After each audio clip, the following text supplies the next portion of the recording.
Bismillahirrahmanirrahim. Ana teringat sebuah riwayat yang dikeluarkan Imam Ahmad dalam sunannya, Al-Hakim dalam mustadraknya, bahwasanya Umar radhiyallahu, lihat bagaimana para sahabat tuh hatta dalam masalah dunia nggak mau menyelisihi Rasulullah SAW. Lalu bagaimana dalam masalah agama? Coba perhatikan. Umar bin Khattab suatu hari jalan di gang-gang rumahnya para sahabat menuju ke Masjid Nabawi.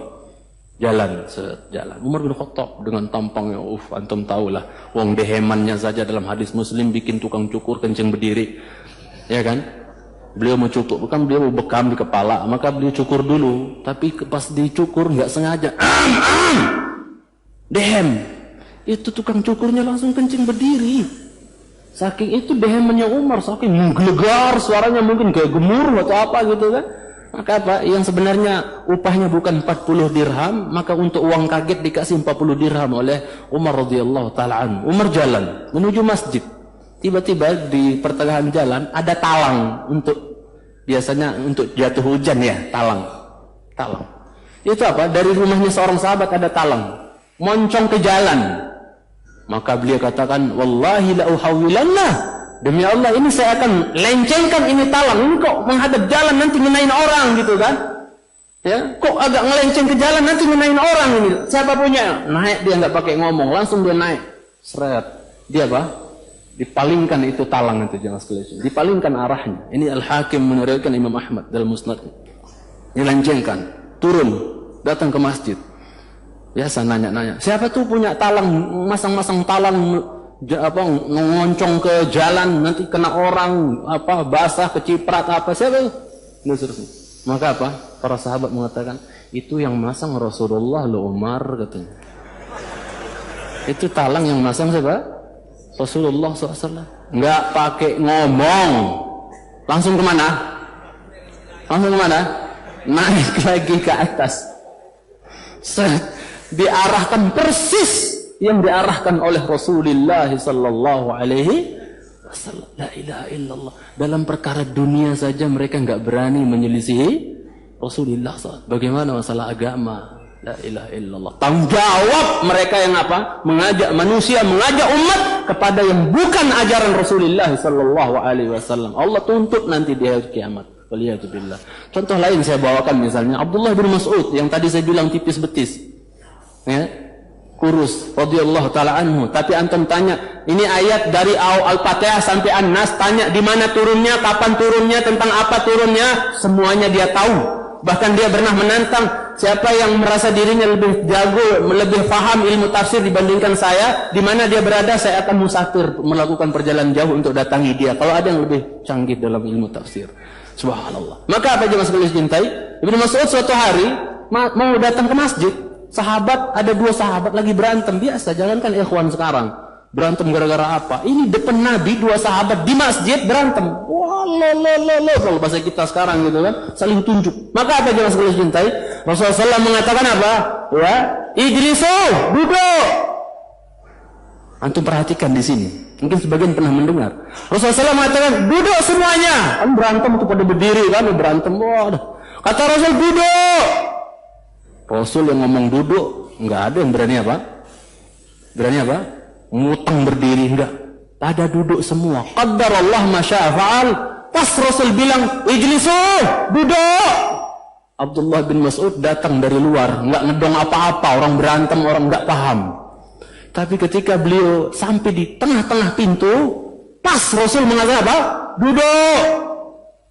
Nggak ngedong apa-apa langsung.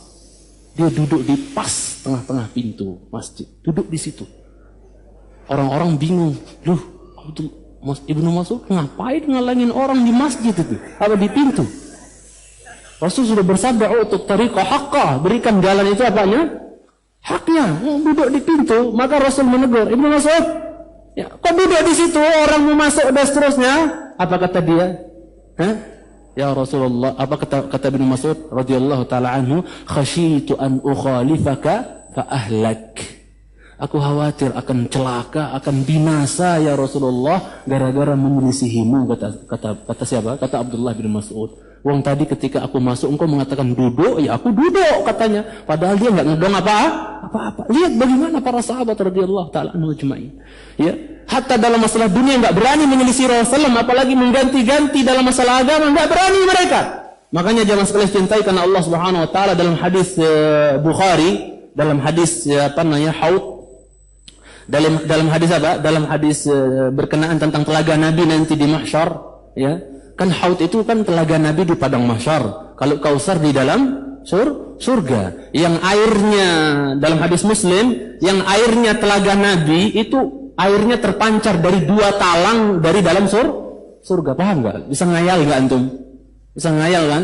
Ini telaganya Nabi yang terbentang luas di padang mahsyar, yang pusarnya adalah mimbarnya Rasulullah sallallahu alaihi wasallam. Telaga beliau adalah mimbarnya, pusarnya di situ.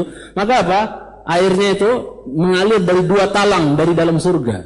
Yang kata Rasulullah, ya yang satunya dari zahab, yang satunya dari warik. Maksudnya talang yang satu dari emas, yang satunya dari perak. Maka apa? Ketika Rasulullah SAW melihat malaikat-malaikat mengusir sebagian orang yang mau mendekati telaga Rasulullah SAW. Sering dengar kan? Mengusir orang-orang yang mau mendekati telaga Rasulullah SAW, di mana semua Nabi punya telaga, tapi Nabi kita telaganya paling enak, paling lebih putih dari susu, lebih manis dari madu, lebih sejuk dibandingkan salju. Ya, siapa minum darinya seteguk nggak akan haus selama-lamanya, lam yadma abadan. Maka apa? Malaikat ada yang sibuk-sibuk mengusir orang, menghalang-halangi biar nggak dekat ke telaga Rasulullah SAW. Mereka itu umatku, jangan, kenapa kalian usir, kenapa kalian halang? Itu umatku, itu umatku. Apa kata para malaikat dalam hadis Bukhari? Ya Muhammad, innaka la tadri ma ahdatsu ba'dak.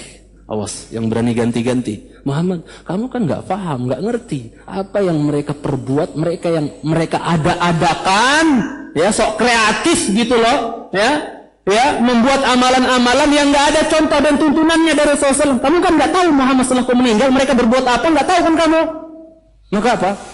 Ya, maka Rasulullah SAW mengatakan, beliau paham bahwa orang-orang yang diusir ini adalah orang yang badalu tabdila. Orang-orang yang apa? Ganti setelah beliau wafat sallallahu alaihi wasallam. Maka beliau mengatakan suhqan liman ghayyara ba'di. Dalam riwayat lain suhqan liman baddala ba'di. Ya, jauh sana. Orang-orang yang berani mengganti setelahku, sana pergi. Tidak diterima oleh Rasulullah SAW. Yang lebih ajib lagi, mohon maaf kalau ada yang tersinggung, jangan tersinggung, tapi ya, mungkin lagi proses perubahan kali ya. Ana cuma berpikir, ketika ada orang bangkit dari mahsyar, udah haus, ngumpul di mahsyar, butuh minum. Ya kan, orang bangkit dari mahsyar, di kuburnya kan wirdan utasha, dalam keadaan haus, dahaga. Butuh minum tidak? Iya. Tapi datang dalam keadaan apa? Bersih gitu, nggak bawa lambang kejantanan seorang laki-laki gitu. Dia nggak bawa. Masa dia meminta air sama Rasulullah begini? Masa begini ya? Ditutup. Makanya saya salut dengan Syekh Utsaimin yang luar biasa ketika beliau dikatakan bahwa ini pengobatan cara laser ini, maksudnya cara seperti ini akan merontokkan apa? Rambut dan untuk merontokkan rambut katanya. Maka Syekh nanya, ini kalau pengobatan cara seperti ini rambut rontok, jenggot ikut rontok juga enggak Pak dokter, kata di Amerika? Ikut rontok juga enggak? Maka dia kata besar kemungkinan rontok juga Syekh katanya. Apa kata beliau kepada yang mengantar beliau? Tolong bawa pulang saya ke negeri saya. Saya tidak mau pulang menghadap Allah dalam keadaan enggak bawa ini. Enggak mau pulang kepada Allah dalam keadaan enggak bawa ini. Maka kalau ada ikhwan nanya, saya kemarin ini ada orang, Ustadz saya ditawarin kerja bagus, gajinya keren dan seterusnya, tapi apa? Tapi harus dikorbankan yang ini, mau milih aturan Muhammad SAW, aturan bos ente. Saya bilang gitu, udahlah, pilihan, hidup ini pilihan, saya bilang, mikir sendirilah, saya bilang. Itu jemaah sekalian, cintaikan Allah Subhanahu Wa Taala. Ala kulli hal, jangan sampai kita berani mengganti-ganti setelah Rasulullah SAW.